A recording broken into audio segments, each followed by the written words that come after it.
The Secretary General is at the service of all the member states and not only that of an exclusive, privileged few. Mr. President, respecting and upholding human rights is the obligation of all states and is enshrined in the United Nations Charter.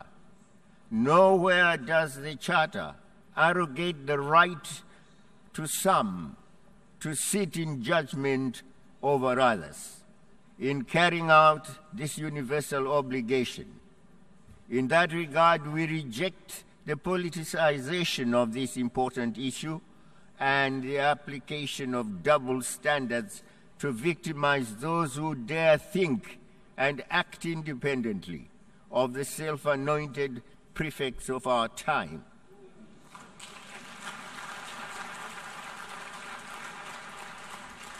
We equally reject attempts to prescribe new rights that are contrary to our values, norms, traditions, and beliefs. We are not gays.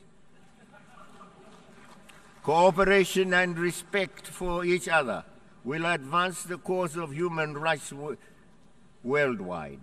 Confrontation, vilification, and double standards will not.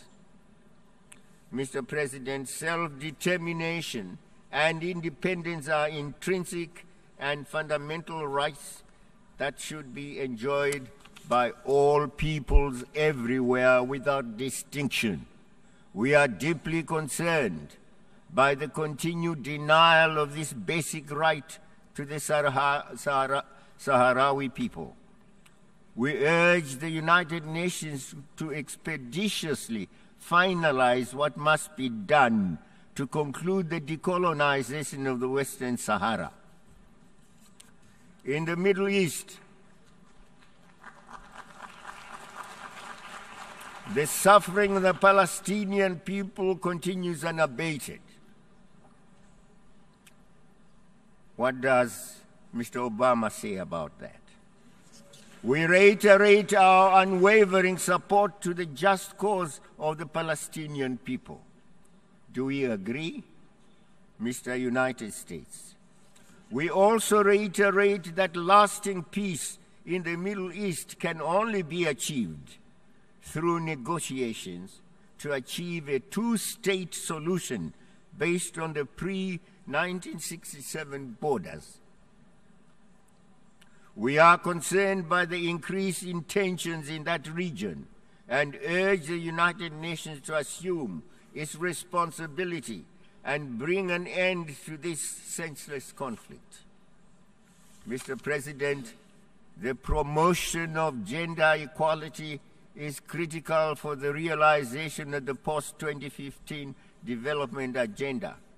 The African Union designated 2015, I quote, the year of the advancement of women empowerment and development towards Agenda 2063, unquote, in order to mobilize our individual and collective actions around this key issue. Gender equality and women empowerment are central to the achievement of human development, progress, and the elimination of the scourge of poverty and deprivation. We must continue to build upon the achievements that have been realized since the 1995 Fourth United Nations Conference on Women and the Beijing Declaration and its platform for action. Mr. President, the growing list of phenomena that neither respect nor know any borders makes it imperative that we mobilize all mechanisms of cooperation to effectively overcome them.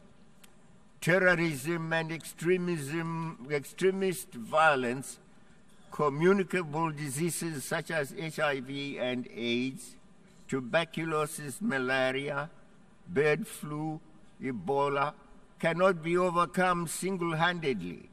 The United Nations and its specialized agencies is the place and the mechanism for this indispensable and necessary cooperation.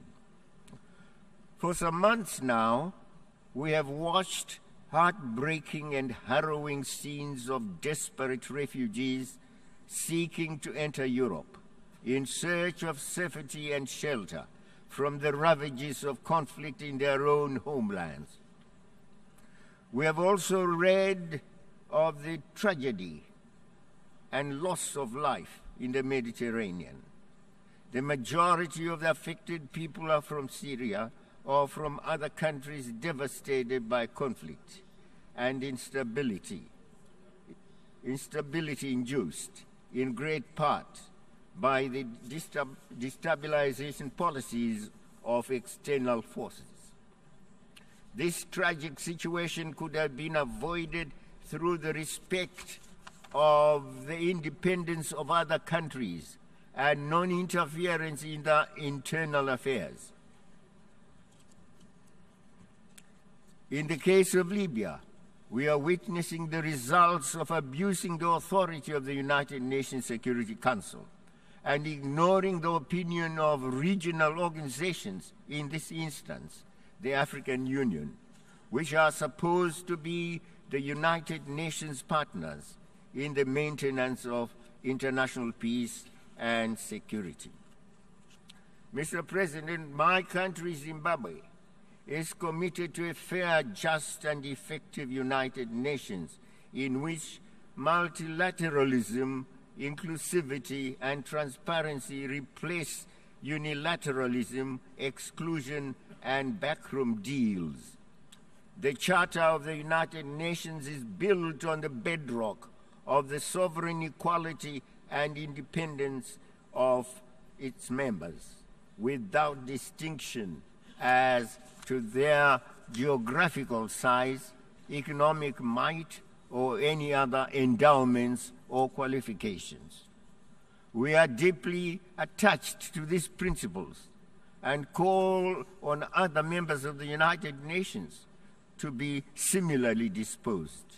The United Nations was set up, among other purposes, to, and I quote, develop friendly relations amongst millions, unquote. Zimbabwe desires and is committed to nurturing friendly relations with other nations, but it cannot tolerate interference in its domestic affairs. We invite other countries with which we may have differences, including the United States and the NATO powers.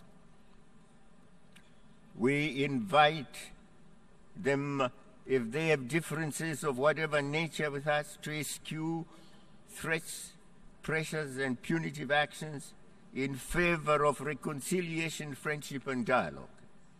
I therefore denounce in the strongest terms the illegal sanctions that are imposed on my country by the European Union and the USA, and call for their immediate and unconditional removal. We don't know what wrong we have done to the United States, and can it leave us free and independent to do our own thing, please? Once more, I put it on record that my country is desirous to live in harmony with all countries, big and small. We have peace in Zimbabwe just now. We don't want war. We don't want interference. We don't want to hear of regime change at all.